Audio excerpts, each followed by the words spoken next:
সনলা, শোনো, আমি ডিমটা বিক্রি করে 1000 স্বর্ণমুদ্রা পেয়েছি।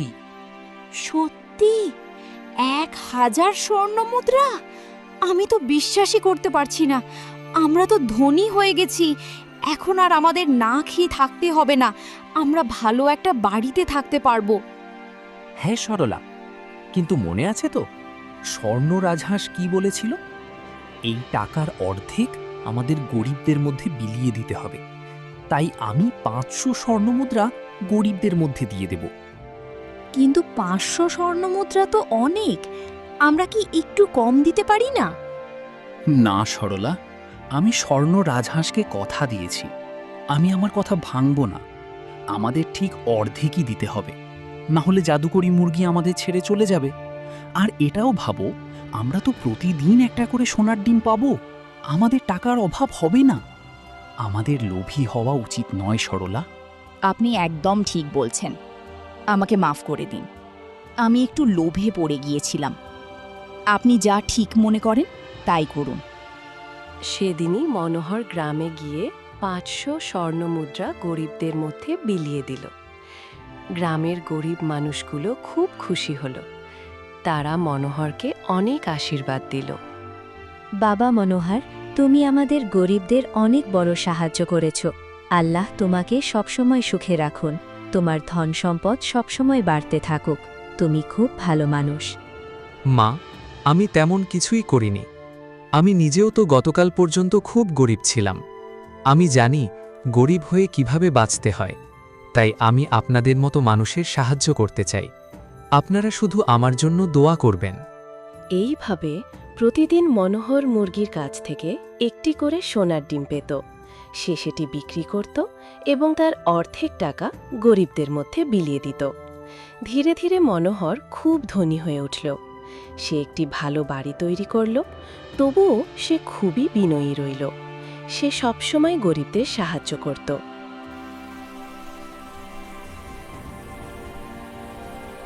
কিন্তু অন্যদিকে মনোহরের প্রতিবেশী লক্ষণ এসব দেখে খুব ঈর্ষান্বিত হয়ে পড়ল।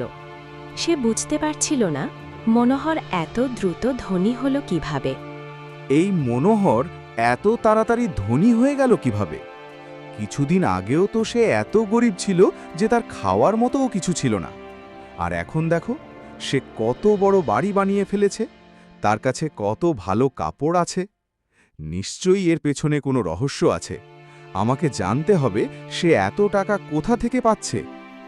আমি শুনেছি সে প্রতিদিন অনেক টাকা গরিবদের মধ্যে বিলিয়ে দেয়।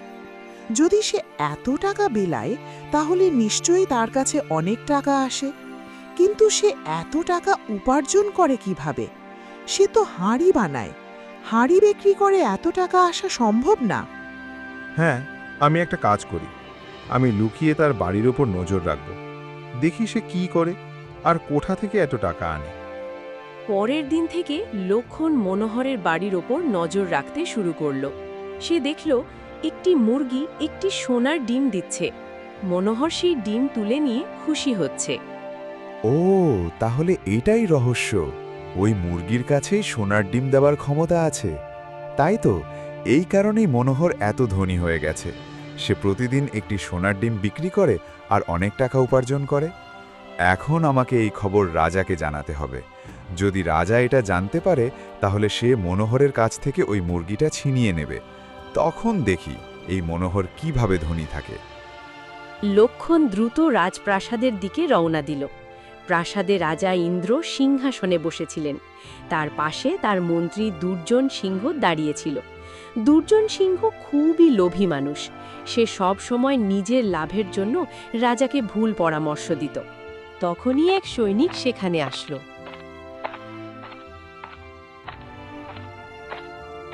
মহারাজ, একজন ব্যক্তি আপনার সঙ্গে দেখা করতে চায়। তার কাছে নাকি গুরুত্বপূর্ণ খবর আছে। তাকে কি আপনার সামনে আনা হবে? হ্যাঁ, তাকে তাড়াতাড়ি আমার কাছে নিয়ে আসো। দেখি তার কাছে কি খবর আছে। সৈনিক লক্ষণকে ভেতরে নিয়ে এলো।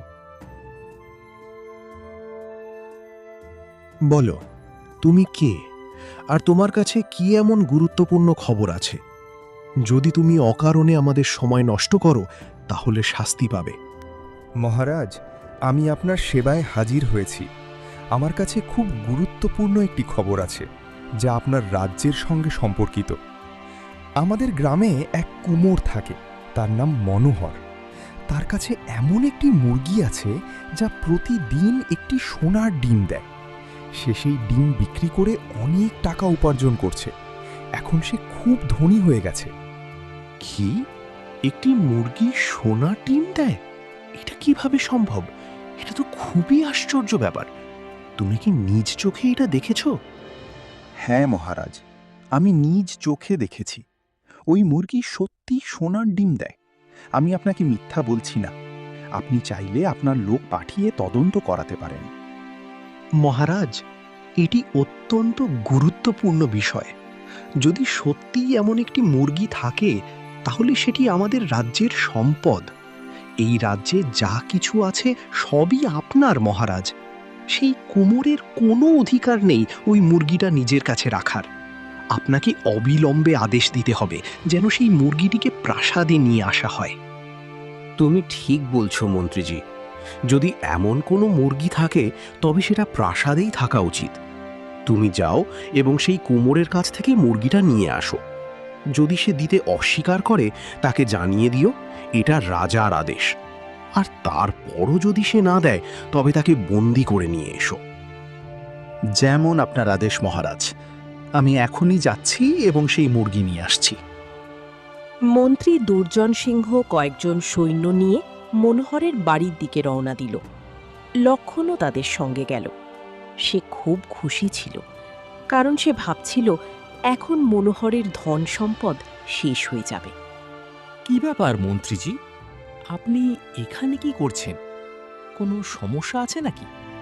মনোহর, আমরা শুনেছি তোমার কাছে এমন একটি মুরগি আছে যা সোনার ডিম দেয়। এটা কি সত্যি? না না মন্ত্রীজি, এমন কোনো কথা নেই। এটা ভুল বোঝাবুঝি। আমার কাছে এমন কোনো মুরগি নেই। কেউ আপনাদের ভুল তথ্য দিয়েছে। মিথ্যা বলো না মনোহর। আমি নিজের চোখে দেখেছি তোমার মুরগি সোনার ডিম দেয়।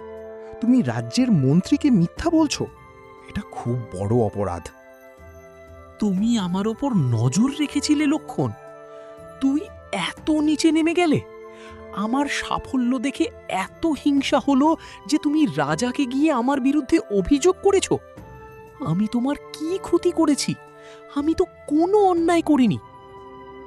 আমি শুধু সত্য বলেছি। রাজ্যের সবকিছুই রাজার, তাই তোমার কোনো অধিকার নেই সেই মুরগি নিজের কাছে রাখার। তুমি এটা ঠিক করলে না লক্ষণ। আমি তোমাকে আমার ভাই ভেবেছি। আমি তোমাকে কখনোই আমার শত্রু হিসাবে বিবেচনা করিনি। আর তুমি শেষে আমার জন্য এরকম করলে। তুমি আমাকে আমার পিছন থেকে ছুরি মারলে। এটা একদমই ঠিক করলে না। আমি যেটা করেছি আমাদের রাজ্যের ভালোর জন্য করেছি। এরকম অমূল্য জিনিস তোমার কাছে থাকা উচিত নয়। এগুলো মহারাজের কাছে থাকা উচিত, কারণ এগুলো রাজ্যের সম্পত্তি। এগুলো তুমি কেন ভোগ করবে? কিন্তু এটা তো আমি পেয়েছি। এটা তো আমারই হওয়ার কথা। যদি সেটা মহারাজের হতো তাহলে তো আর সেটা আমি পেতাম না। আল্লাহ সেটা তাহলে আমাকে দিত না, সেটা মহারাজকেই দিত। আর রাজ্যের সবকিছু মহারাজের সম্পত্তি নয়। আল্লাহ যখন যাকে সম্পত্তি দিবে সেটা তখন তারই সম্পত্তি হবে। আমরা মহারাজের অধীনে আছি বলে সবকিছু মহারাজের সম্পত্তি হবে কেন? যথেষ্ট হয়েছে মনোহর। রাজার আদেশ, তুমি সেই মুরগি আমাদের দাও। যদি না দাও তাহলে তোমাকে বন্দি করা হবে। বলো, তুমি মুরগি দিতে রাজি কি না? তখনই সরলা বাইরে এলো। তার চোখে জল ছিল। মন্ত্রীজি, দয়া করে আমাদের মুরগিটা নিয়ে যাবেন না। এটা আমাদের জন্য খুবই গুরুত্বপূর্ণ। এটা আমাদের পরিবারের সদস্যের মতো।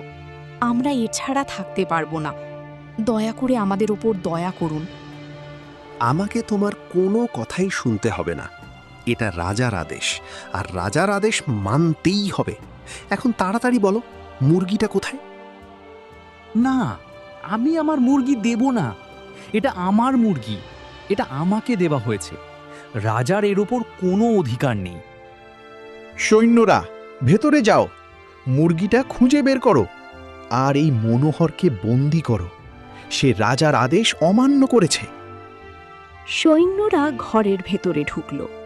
কিছুক্ষণের মধ্যেই এক সৈন্য জাদুকরি মুরগিটিকে ধরে বাইরে নিয়ে এলো।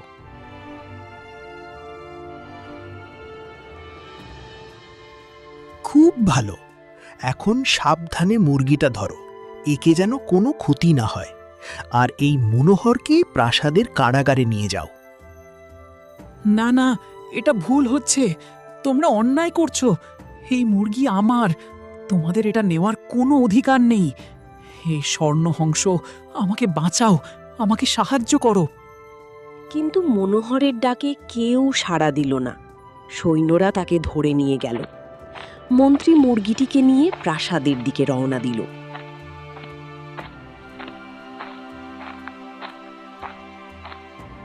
হে আল্লাহ, আমাদের সঙ্গে এটা কি হলো?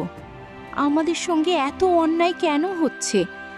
আমরা তো কারো ক্ষতি করিনি, আমরা তো শুধু গরিবদের সাহায্য করছিলাম। তবুও আমাদের সঙ্গে এমন কেন হচ্ছে? হে স্বর্ণ রাজহাঁস, যদি আপনি আমাদের শুনতে পান, দয়া করে আমাদের সাহায্য করুন। প্রাসাদে মন্ত্রী মুরগিটিকে নিয়ে রাজার কাছে পৌঁছাল।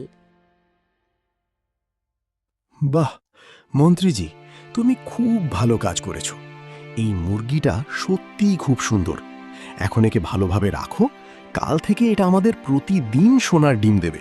আমরা আরও ধনী হয়ে যাব। হ্যাঁ মহারাজ, এখন আমাদের রাজকোষে আরও বেশি ধন আসবে। আমরা আরও শক্তিশালী রাজা হয়ে উঠব।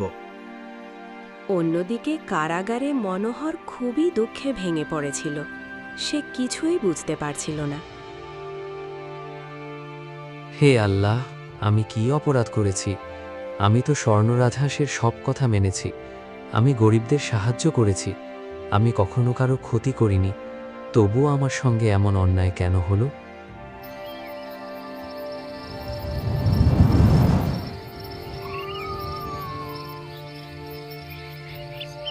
পরের দিন রাজা খুবই উত্তেজিত হয়ে উঠল।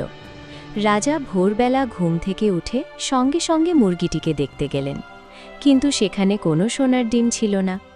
রাজা হতভম্ব হয়ে গেলেন। এটা কি? এই মুরগি সোনার ডিম দিল না কেন? মন্ত্রী, মন্ত্রী কোথায়? এখানে আসো। মন্ত্রী দৌড়ে এসে হাজির হল। কি হয়েছে মহারাজ? আপনি এত রেগে আছেন কেন? এই মুরগি কোনো সোনার ডিম দিল না। তুমি তো বলেছিলে এটা প্রতিদিন সোনার ডিম দেয়, তাহলে আজ দিল না কেন? হয়তো মহারাজ নতুন জায়গায় আসার কারণে এখনো অভ্যস্ত হয়নি।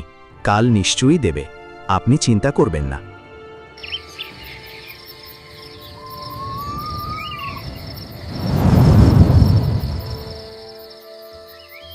কিন্তু পরের দিনও মুরগি কোনো ডিম দিল না। এভাবে কয়েকদিন কেটে গেল, তবুও একটি সোনার ডিমও পাওয়া গেল না। এই মুরগি তো প্রতারণা। এটা তো একটিও সোনার ডিম দিচ্ছে না। মহারাজ, আমিও তো বুঝতে পারছি না কি হচ্ছে। আমার মনে হচ্ছে মনোহর কোনো চালাকি করছে। আমার মনে হয় কোনো জাদু জানে। ও জাদু দিয়ে মুরগিটাকে ডিম পাড়া থেকে বিরত রাখছে, যাতে আমরা এই মুরগি থেকে ডিম না পাই। আচ্ছা মন্ত্রী, তুমি ঠিক করে বলো তো, তুমি কি শিওর যে এই মুরগিটা সোনার ডিম পাড়ে? যদি এটা সোনার ডিম পারতো, তাহলে তো আমাদের এখানেও পারার কথা। আজকে তো এতদিন হয়ে গেল, এরপরও সে একটা ডিমও পারবে না। তুমি ঠিক দেখেছো তো এটা সোনার ডিম পারে? সত্যি বলছি মহারাজ, লক্ষণ নিজে দেখেছে যে এই মুরগিটা সোনার ডিম পাড়ে। কিন্তু আমি যেটা বলেছি, আমার মনে হচ্ছে লক্ষণ কোনো জাদু করে রেখেছে, যাতে মুরগিটা আমাদেরকে সোনার ডিম না দেয়। তাই আমি বলি, আমরা লক্ষণকে গিয়ে জিজ্ঞাসাবাদ করি, তাহলে ও সত্যি কথা বলবে। চলুন মহারাজ। রাজা মুরগিটিকে নিয়ে সরাসরি মনোহরের কাছে চলে এলেন।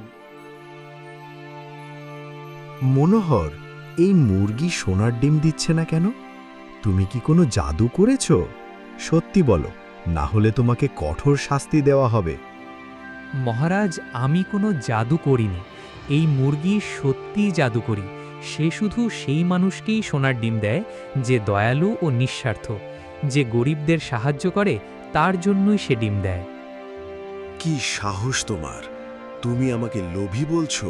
আমি রাজা, আমি যা চাই তাই করতে পারি। যদি এই মুরগি সোনার ডিম না দেয়, তাহলে নিশ্চয়ই এর ডিমগুলো এর পেটের ভেতর আছে। মন্ত্রী, এই মুরগির পেট কেটে ফেলো। ভেতরে নিশ্চয়ই অনেক সোনার ডিম আছে। আমরা সব একসাথে নিয়ে নেব। না মহারাজ, দয়া করে এমন করবেন না। যদি আপনি মুরগিটিকে মেরে ফেলেন, তাহলে আর কখনো কোনো সোনার ডিম পাবেন না। দয়া করে এমন করবেন না, আমি আপনার কাছে অনুরোধ করছি। দ্রুত করো মন্ত্রী, মুরগির পেট কাটো। মন্ত্রী তলোয়ার তুলল এবং মুরগির দিকে এগিয়ে গেল। ঠিক তখনই আকাশে এক তীব্র আলো ছড়িয়ে পড়ল। সেখানে স্বর্ণ রাজহংসও উপস্থিত হল। থামো, আমি এই নির্দোষ প্রাণীটিকে হত্যা করতে দেব না। তুমি কে? আর এখানে কিভাবে এলে? আমার মুরগি কোথায়? আমি স্বর্ণ রাজহাঁস। আমি স্বর্গলোক থেকে এসেছি। ওই মুরগিটা আমিই ছিলাম। আমি মনোহরকে তার দয়ালুতা ও নিঃস্বার্থতার জন্য এই বর দিয়েছিলাম। আমি তাকে শর্ত দিয়েছিলাম, সে প্রতিটি সোনার ডিম থেকে পাওয়া টাকার অর্ধেক গরিবদের মধ্যে বিতরণ করবে। মনোহর আমার সব কথা মেনেছে, কিন্তু তোমরা লোভের বশে তার সঙ্গে চরম অন্যায় করেছ। তার কাছ থেকে মুরগিটা ছিনিয়ে নিয়েছ। আমি এখন তোমাদের কঠোর শাস্তি দেব। আমাকে ক্ষমা করুন মহারাজ, আমার ভুল হয়ে গেছে। আমি লোভে পড়ে গিয়েছিলাম। এখন আমি আমার ভুল বুঝতে পেরেছি। দয়া করে আমাকে ক্ষমা করুন। ইন্দ্র, তুমি একজন রাজা। তোমার দায়িত্ব তোমার প্রজাদের রক্ষা করা, কিন্তু তুমি একজন নির্দোষ মানুষকে কারাগারে পাঠিয়েছ। তুমি লোভের কারণে ভুল সিদ্ধান্ত নিয়েছ। আমাকে ক্ষমা করুন মহারাজ, আমি আমার ভুল স্বীকার করছি। আমি প্রতিজ্ঞা করছি আর কখনো এমন ভুল করব না। আমি সব সময় ন্যায়পরায়ণ থাকব। ঠিক আছে, আমি তোমাকে আরেকটি সুযোগ দিচ্ছি, কিন্তু মনে রেখো, যদি আবার এমন ভুল করো, আমি কখনো ক্ষমা করব না। এখন মনোহরকে দ্রুত মুক্তি দাও, তার কাছে ক্ষমা চাও। আর যে লক্ষণ ঈর্ষার বশে মনোহরের বিরুদ্ধে অভিযোগ করেছিল, তাকেও এখানে নিয়ে এসো। রাজা সঙ্গে সঙ্গে আদেশ দিলেন। মনোহরের সব শিকল খুলে দেওয়া হলো। লক্ষণকেও প্রাসাদে নিয়ে আসা হলো।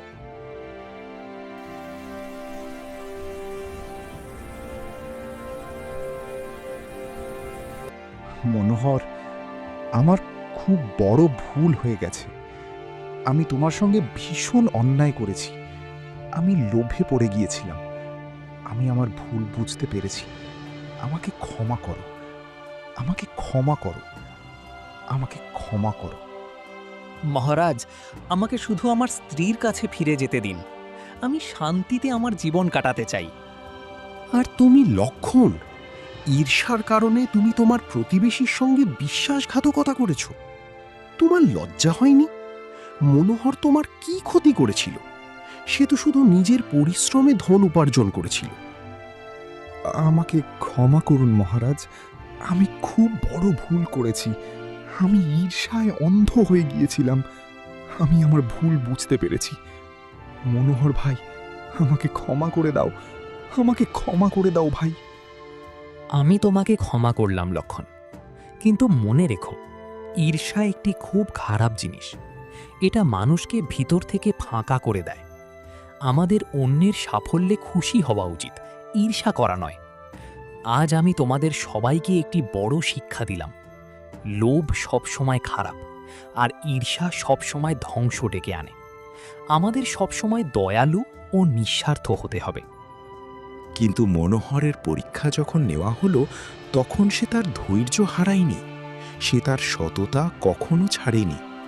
তাই আমি তাকে আরেকটি বর দিচ্ছি। আরেকটি বর? মহারাজ, আমার তো কিছুই চাই না। আমার কাছে ইতিমধ্যেই অনেক কিছু আছে।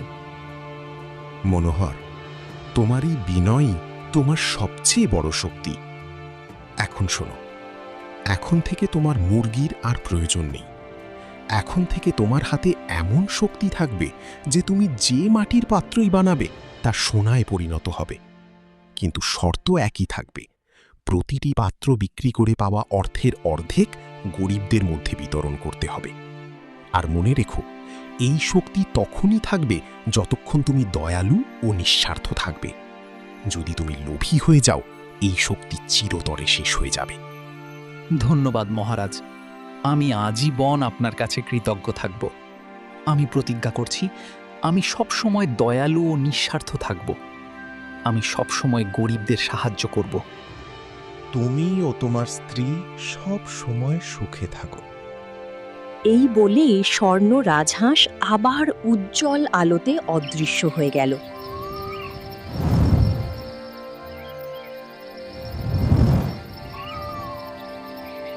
এরপর মনোহর আবার মাটির পাত্র বানাতে শুরু করল। সে যাই বানাতো সবই সোনায় পরিণত হতো। সে সেগুলো বিক্রি করত এবং অর্ধেক অর্থ গরিবদের মধ্যে বিলিয়ে দিত। বহু বছর কেটে গেল। একদিন আবার স্বর্ণ রাজহাঁস মনোহরের কাছে এলো। মনোহর, আমি তোমার উপর খুব খুশি। তুমি তোমার কথা রেখেছ। তুমি সব সময় দয়ালু ও নিঃস্বার্থ ছিলে। তুমি গরিবদের অনেক সাহায্য করেছ। তুমি কখনো অহংকার করনি। আমি তোমাকে আশীর্বাদ করি, তুমি সব সময় সুখে থাকো। ধন্যবাদ মহারাজ, এটা আপনার দয়ার ফলেই সম্ভব হয়েছে। আপনি আমাকে সঠিক পথ দেখিয়েছেন। আপনি আমাকে শিখিয়েছেন সত্যিকারের সম্পদ টাকা নয়, ভালো কাজ। দয়া আর নিঃস্বার্থতাই আসল সম্পদ। তুমি সত্যিই একজন মহান মানুষ মনোহর। মনে রেখো, দয়া আর নিঃস্বার্থতাই সবচেয়ে বড় সম্পদ। যে মানুষ অন্যকে সাহায্য করে, আল্লাহ সব সময় তার সাহায্য করেন। এই বলে স্বর্ণ রাজহাঁস দোয়া দিয়ে আবার অদৃশ্য হয়ে গেল।